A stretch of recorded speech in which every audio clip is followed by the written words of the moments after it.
abordar. Então, por favor, doutora, começa um pouco falando da sua trajetória. E a senhora chegou aqui com tanta energia falando do seu trabalho, da entrega. Conta um pouco mais para quem está ouvindo. Então, o Ministério Público é uma instituição essencial à função jurisdicional do Estado. Diz o artigo 127 da Constituição que o Ministério Público é um órgão de defesa. Então, o primeiro esclarecimento que eu quero fazer para a população, que nós somos órgão de defesa. Quem defende direitos humanos, a ordem social, o regime democrático é o Ministério Público.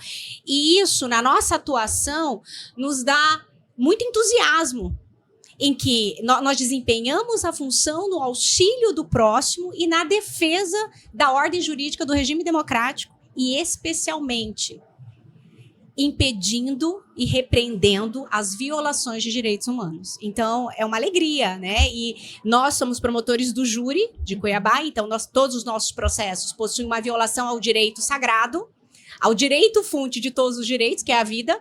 Então, defender a vida, requerendo uma punição adequada, proporcional ao violador, é uma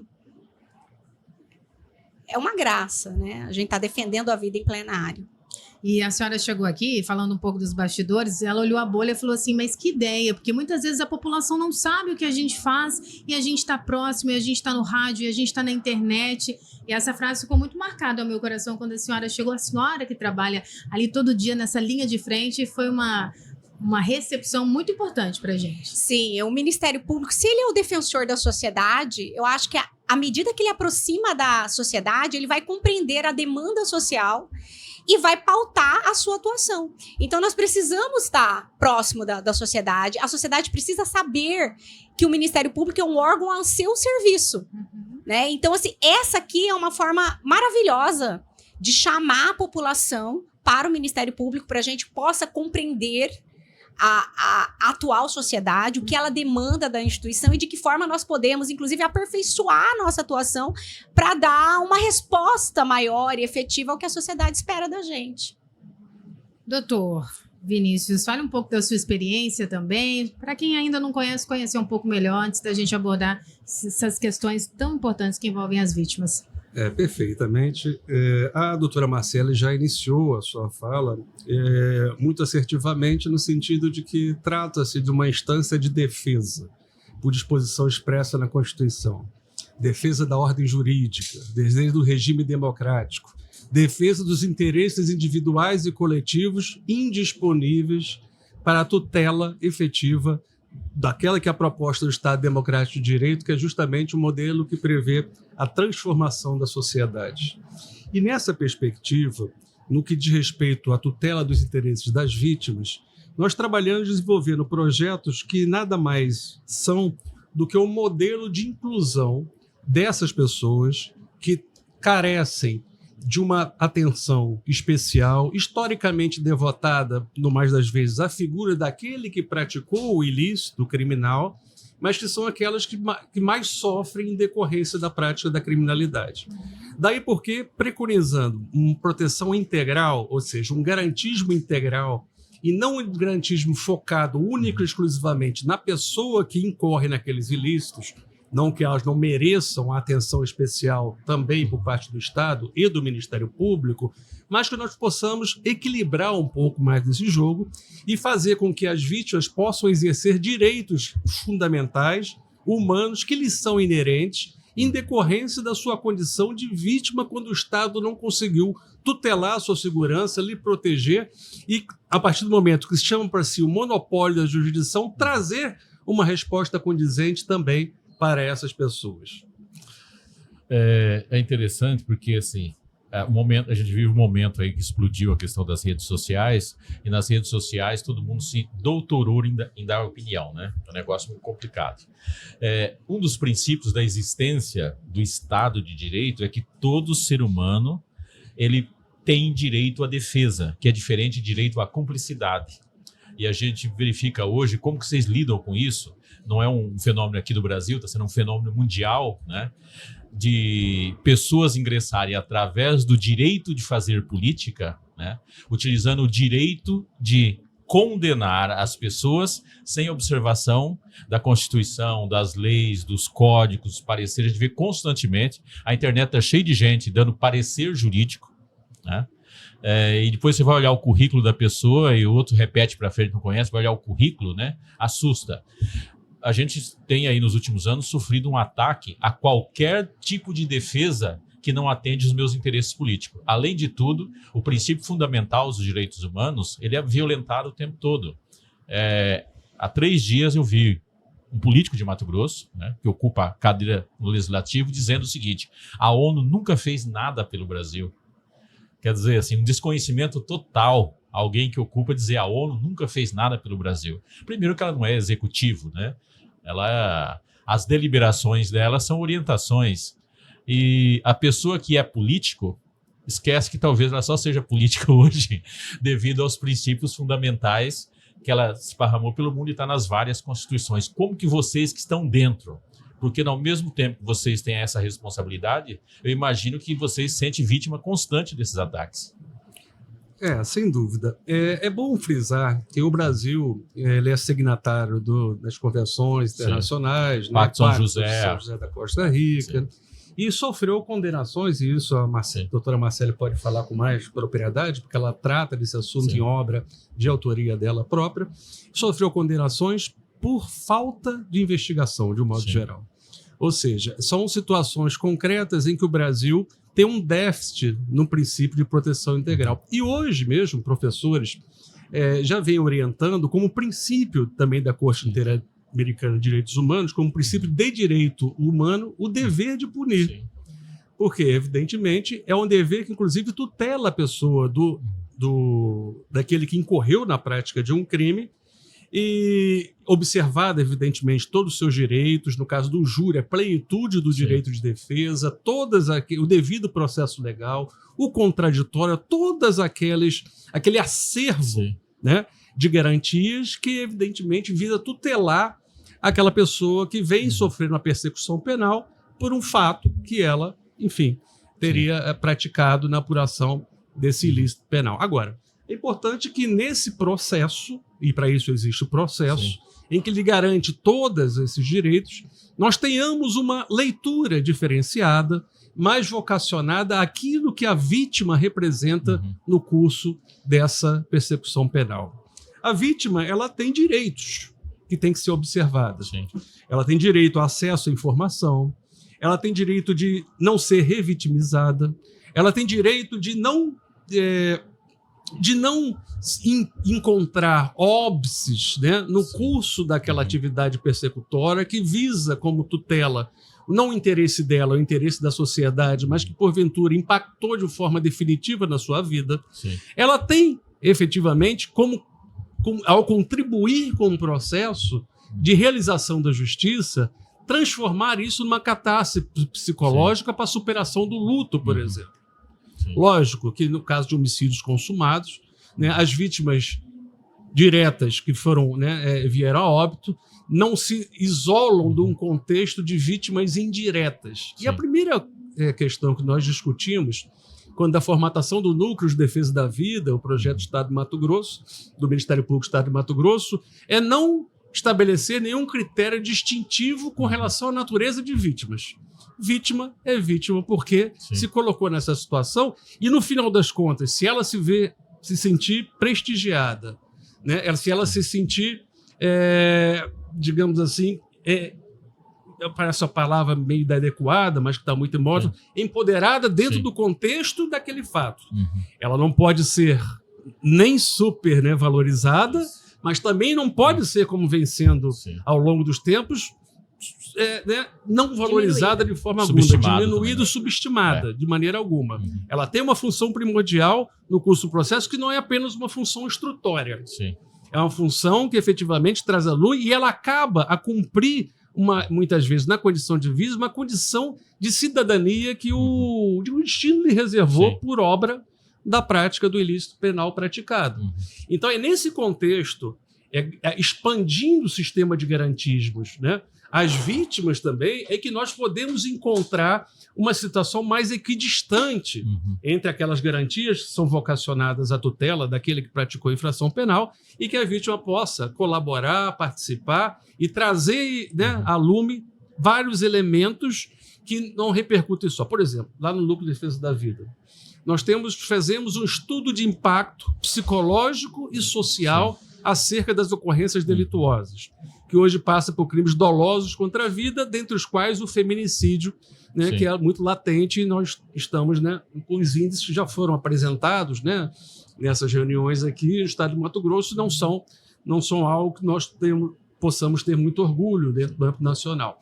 De maneira tal que essas pessoas, quando elas são ouvidas, são acolhidas, são recepcionadas, sabem que tem alguém zelando por aquilo que lhe afligiu, né? No mais das vezes, indelevelmente, o resto da sua vida, que vai ter que conviver com aquela perda de um ente querido, por exemplo, no caso do feminicídio, no caso do homicídio, no caso do latrocínio, e agora no planejamento estratégico do Ministério Público, deverá ser inserido nesse contexto também como prioridade as vítimas de crimes praticados mediante violência ou grave ameaça contra a dignidade sexual, diga-se de passagem, estupros, que também é um perfil de pessoas que efetivamente merecem uma tutela mais próxima por quadro do Estado, por conta das consequências que advêm da prática desses delitos gravíssimos e hediondos, que possam ter um olhar diferenciado, não só da sociedade, no sentido de não estigmatizá-las,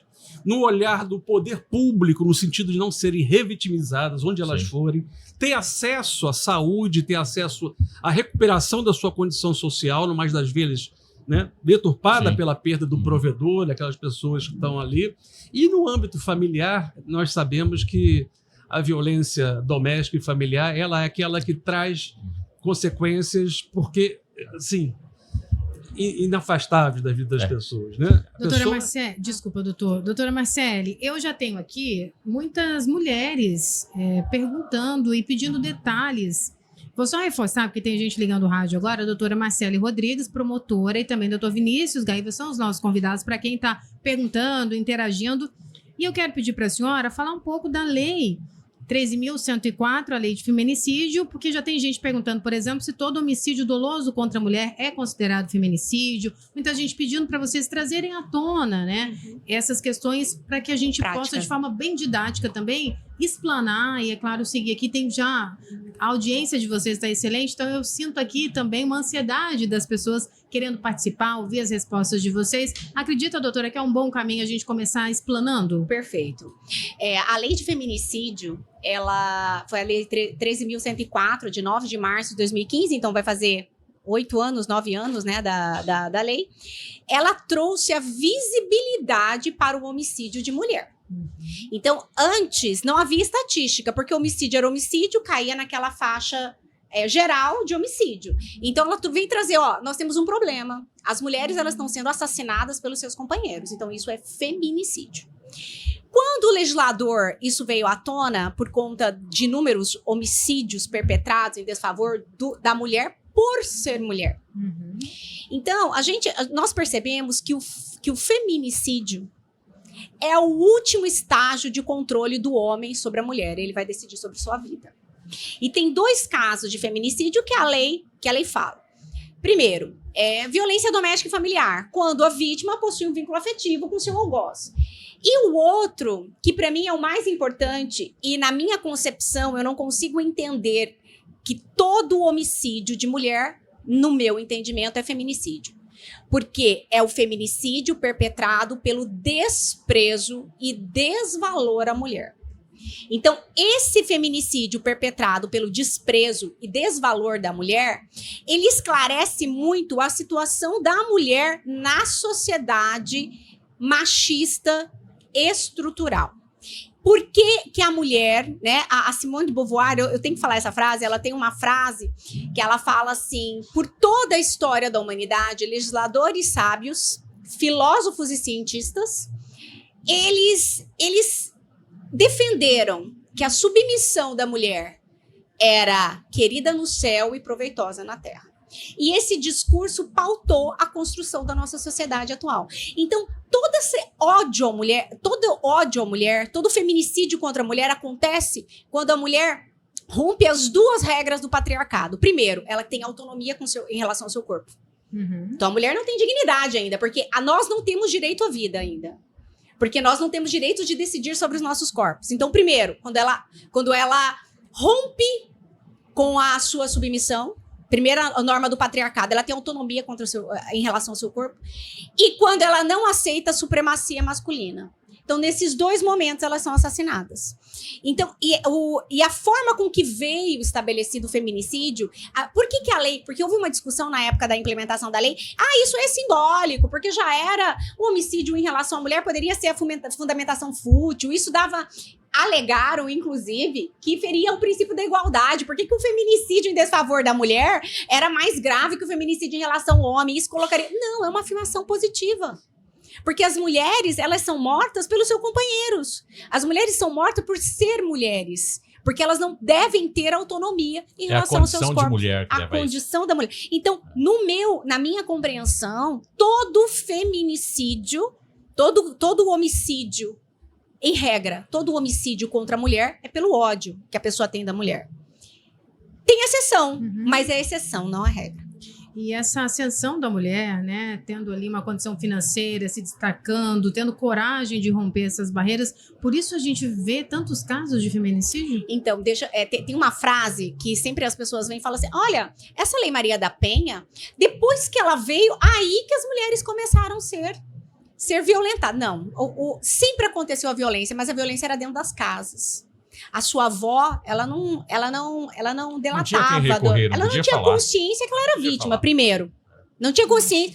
Então, a mulher passa a ter consciência e ela se insurge contra essa dominação.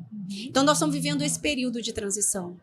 Então, nessa insurgência contra a dominação, elas estão sendo assassinadas. Nós estamos sendo assassinadas por quem a gente devia confiar. Então, é esse fenômeno que nós estamos vivendo agora. A não aceitação. É quando o oprimido identifica o opressor. É isso. E a gente aqui, é inevitável, a gente vai seguir a pauta, mas não tem como a gente não citar esse caso hoje em Diamantino, que essa mulher foi morta, esfaqueada, e esse homem trancou os enteados com a mãe morta dentro de casa, doutora. Eu vou pedir brevemente para o senhor, né, doutor, tentar fazer uma leitura, porque a gente segue aqui num combate e hoje acordamos estarrecidos com mais um caso assim. Mato Grosso, ele tem se destacado no cenário nacional com esse desprezo, né? A crueldade perpetrada contra a mulher. Isso denota o quê? O ódio.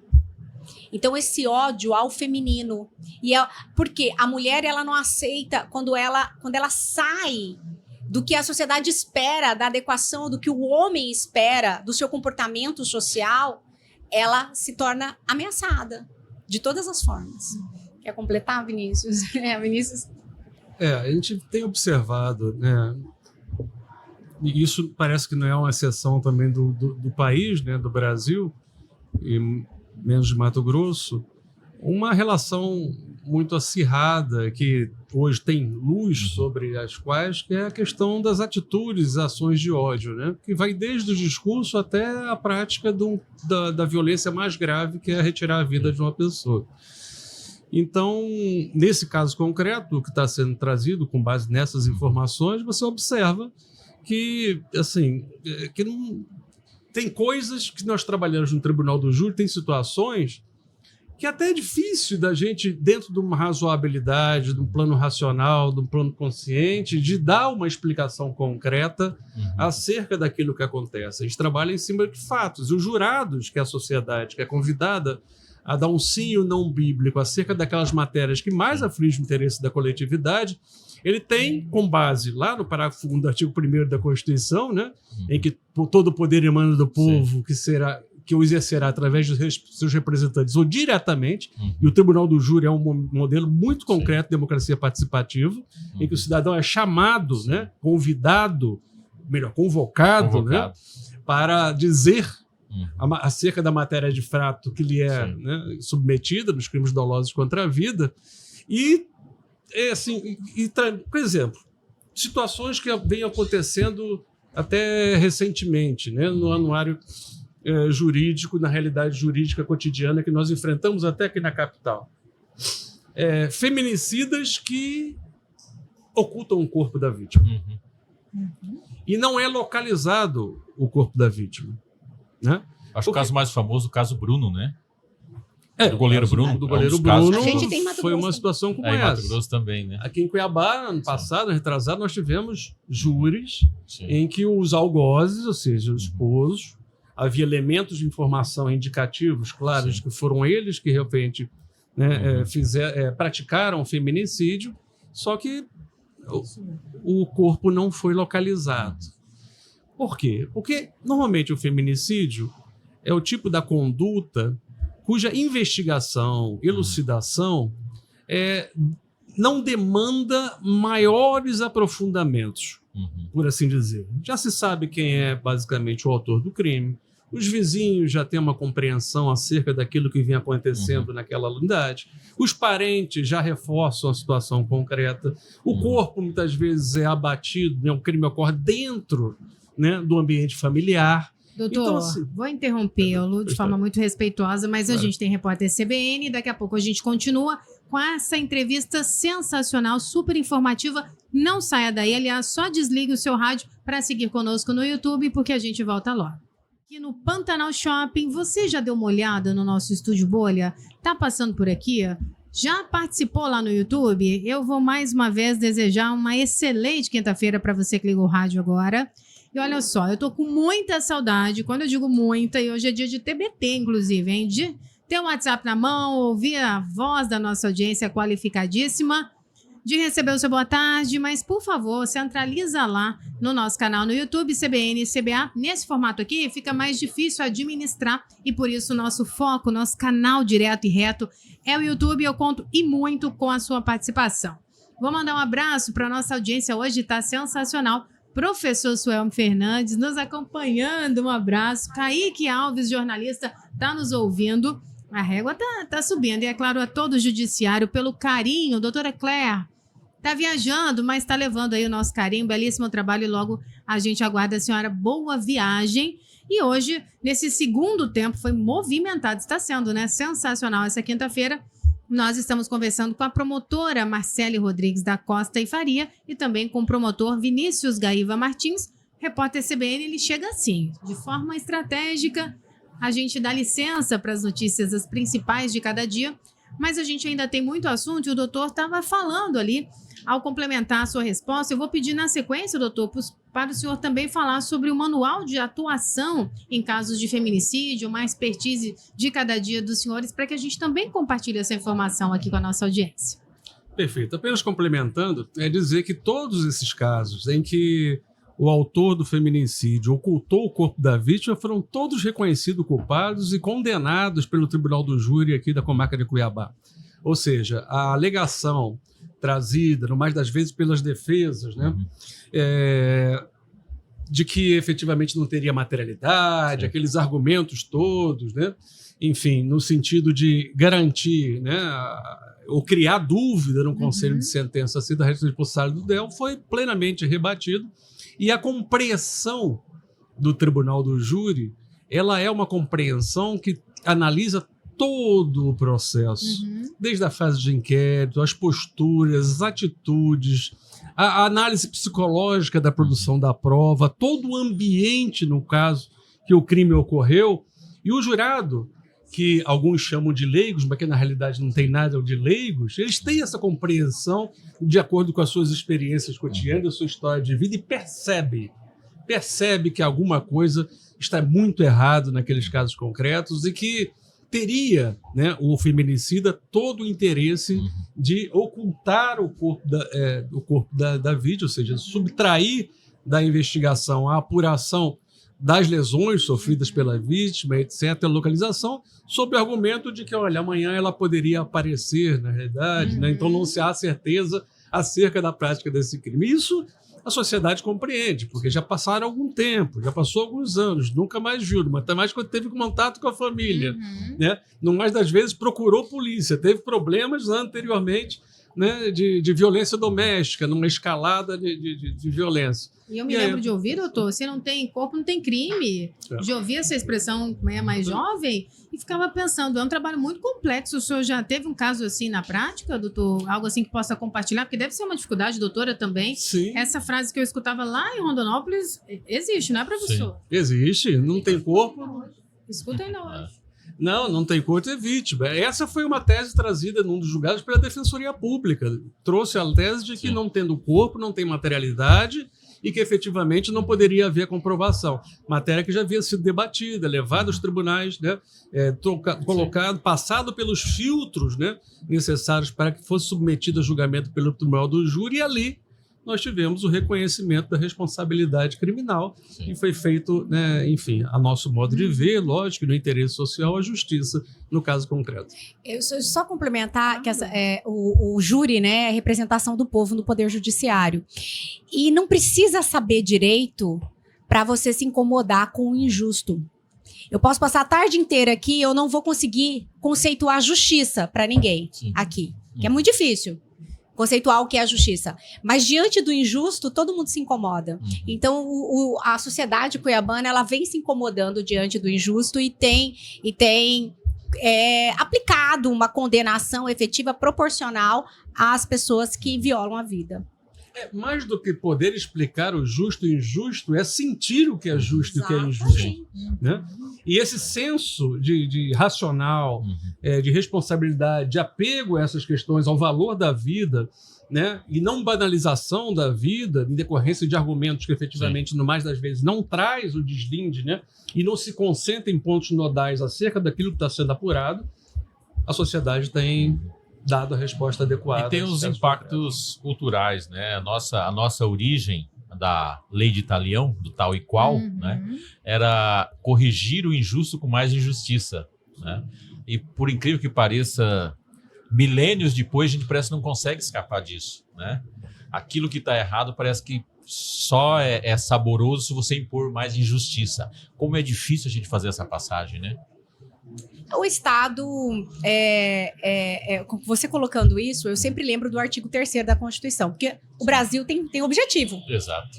O artigo 3º, por favor, ouvintes, dá uma gugada agora e coloca assim, artigo 3º da Constituição. A República Federativa do Brasil tem como objetivo criar uma sociedade livre, justa, sem discriminação.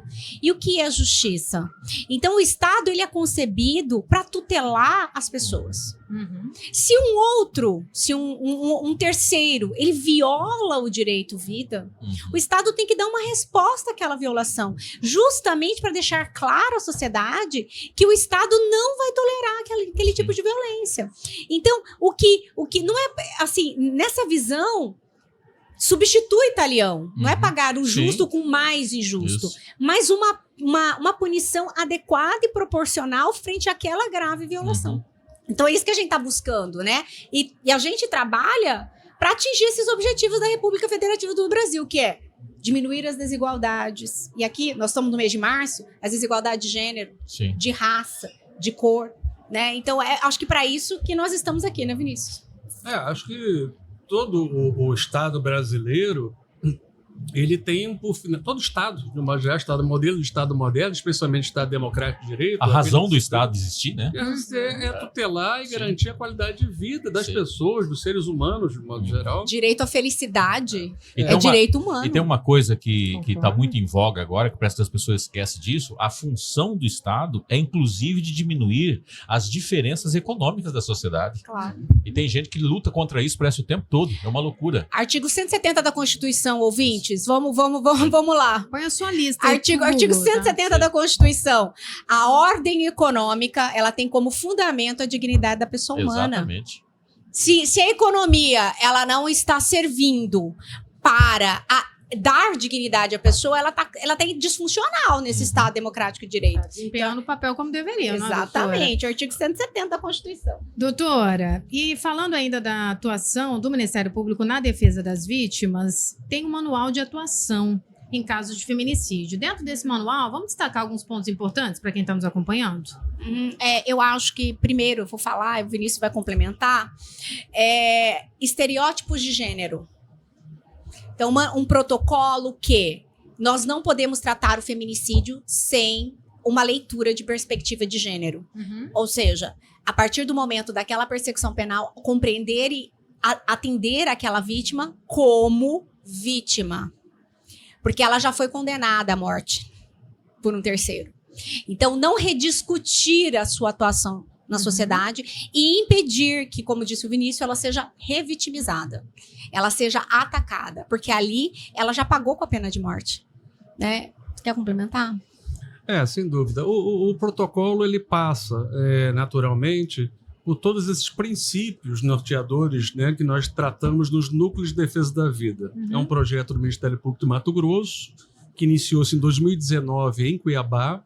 Nós já estamos estendendo isso ao interior, nós já temos nas grandes cidades, Primavera do Leste, Sorriso, Sinop, Cáceres, Barra do Garças, Rondonópolis. Estamos terminando de implantar um outro modelo aqui, mais amplo até em Várzea Grande, no sentido de que nós possamos, né, trazer a lume um protocolo específico que não pode ser genérico. Acho que o caso específico de feminicídio traz, né, uma atenção especial considerando a gravidade. Ou seja, na verdade, qualquer crime praticado dentro do ambiente familiar, doméstico, ele tem como característica a violação daquilo que a pessoa mais tem em termos existenciais. Para além da vida daquela pessoa, né, ela acaba morrendo em mais como é que eu posso dizer, outros, em vários aspectos. Sim. Porque aquele que é o seu esposo, seu namorado, seu companheiro, que está dentro, dividindo o mesmo âmbito de casa, intimidade, a alcova da intimidade, daquilo que tem de mais prioridade que a família, a vida, né, interrelacional de marido, de mulher. Isso tudo é uma violação de uma tamanha violência que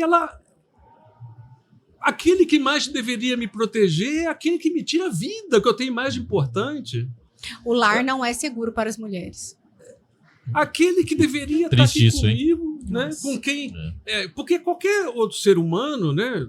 Da verdade, o homicida ele não enxerga no outro uma extensão da sua própria existência.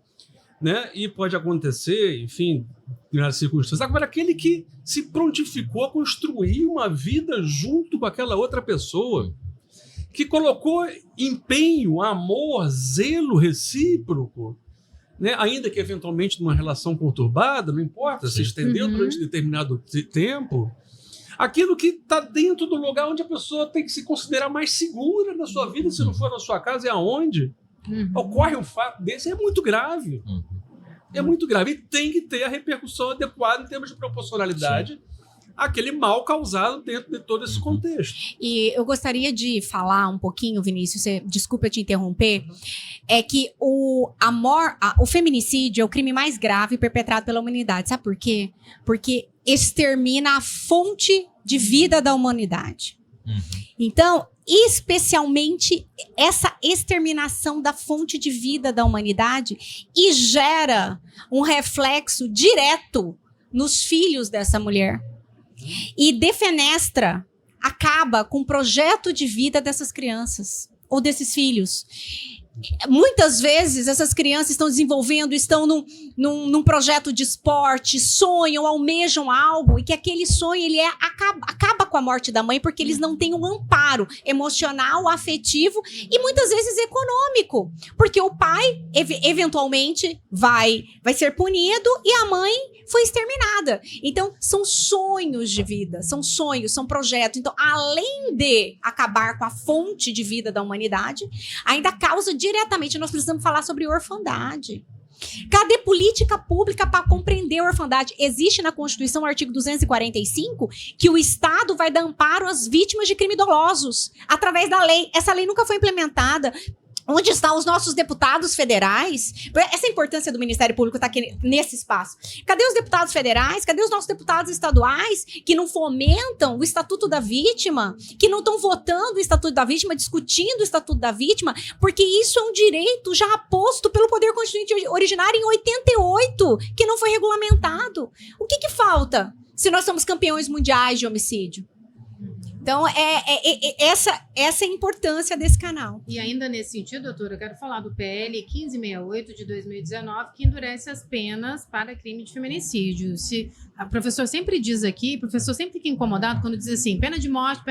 Precisamos ser objetivos e falar do que é possível no nosso país, endurecimento de penas, tratar, né, de forma jurídica. Os senhores têm acompanhado? É necessário uma celeridade, como a senhora cobrou as autoridades, porque os números vêm aumentando e ainda essa dificuldade está em análise, e a gente não vê nada concreto, né, materializado nesse sentido. Com relação ao recrudescimento da pena, eu acho que nós temos que dar um passo anterior, né? Recrudescer, ok, ótimo, porque o bem jurídico é muito raro, é muito valoroso para a sociedade. Então, recrudescer a pena de quem viola o bem jurídico, vida, especialmente tem que recrudescer. Só que vamos antes. A forma com que essas penas são cumpridas no estado de Mato Grosso. Uhum. Vamos escancarar aqui, porque eu acho que é um problema que nós precisamos discutir, na sociedade precisa discutir. Então, nós não temos semiaberto no estado de Mato Grosso. Então, esses feminicidas, eles saem do fechado e integram a sociedade sem um trâmite, porque nós não temos sistema semiaberto aqui. Então, no máximo, quando há, coloca-se tornozeleira. Então, o que nós vivenciamos, nós lá no Núcleo da Vida, nós temos contato com os familiares das vítimas. Então, os familiares das vítimas acompanham o cumprimento da pena dessas pessoas. Então, chega lá no plenário do júri, condenado a 15 anos. Não vai ficar 15 anos fechado, gente. Vai ficar 2/3. Aí trabalha, canta no coral, tem remissão de pena. Aí vai remindo a pena e não vai para o semiaberto, vai para o aberto. E ele volta a ameaçar esses familiares. Então, eles começam a entrar em contato conosco atônitos. Uhum. Por quê? Doutora, mas não ia ficar 15 anos? E para nós explicarmos isso? Sim. Como é que volta, integra a sociedade sem passar por um período de transição, pelo menos no semiaberto? E não se discute essa política penitenciária, não se discute a forma de cumprimento de pena. Nós precisamos discutir isso, porque não adianta colocar 50 anos para cumprir a pena, se ele vai ficar 6 anos e vai para a tornozeleira voltar para o bairro onde ele matou a esposa dele. E olha a sensação de insegurança para essa comunidade. Todo mundo sabe que ele matou, todo mundo sabe que ele foi condenado, mas ele tá na rua desfilando de tornozeleira. Então, assim, nós precisamos discutir. Isso é uma pauta séria. Seríssimo. Isso é uma pauta séria. E importantíssima, porque, como a doutora foi falando, e a gente se lembra, né, professor, de quantas vezes a gente noticia situações assim. E me lembrei também, doutora, do caso da mulher morta no Parque das Águas, que tinha um laudo, e fiz esse link porque estão perguntando aqui sobre psicopatia. Tinha uma determinação que deveria estar preso, me corrija se eu estiver errada, professor, ou então internado. E não estava nenhum nem outro e acabou matando essa mulher. É o cumprimento da pena. Ele, se não me engano, ele havia sido condenado numa comarca do interior por um crime. Agora, como esse processo não está conosco, eu não me recordo exatamente em que crime que ele fora condenado.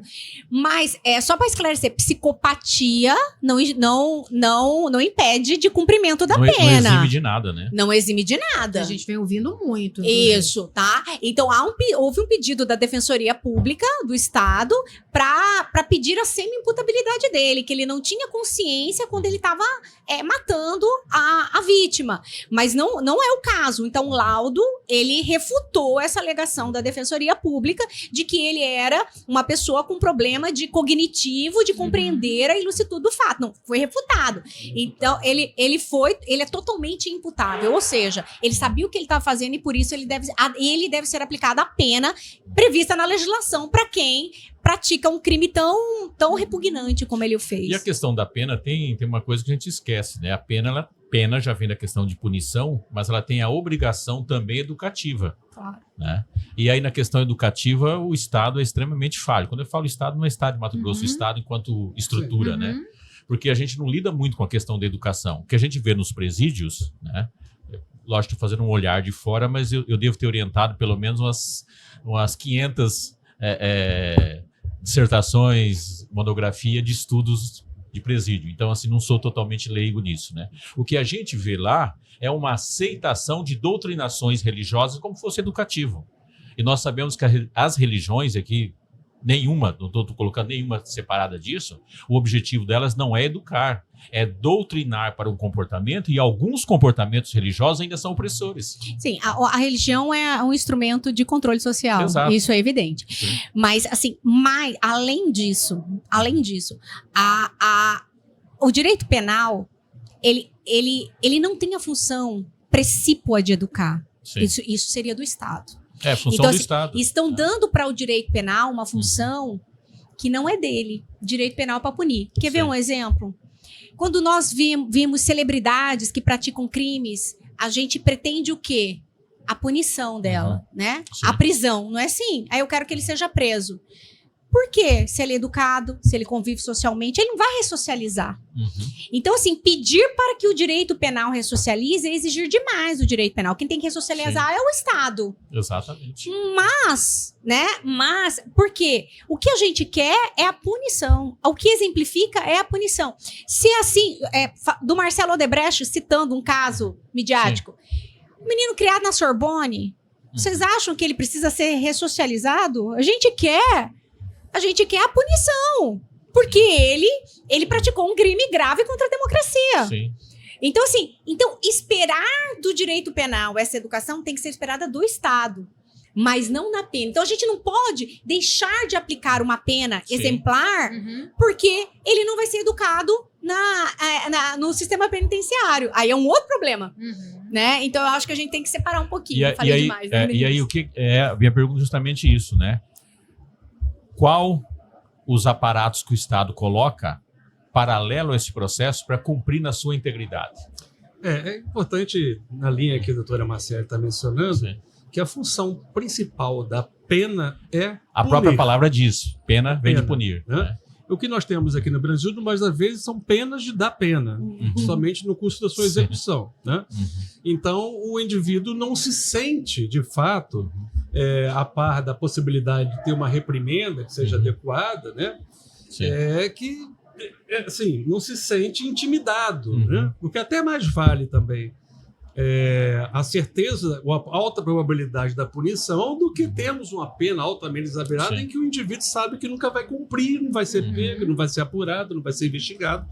E os índices, mais das vezes, né, de cifras obscuras no Estado brasileiro ainda são muito altos. Sim. Mas o outro referencial é que a finalidade principal da pena é extrair o efeito de prevenção geral em relação aos demais, para que não incorram naquela conduta, porque aquela pessoa está vendo que está pagando pelo que ele cometeu, e também prevenção especial em relação ao próprio infrator.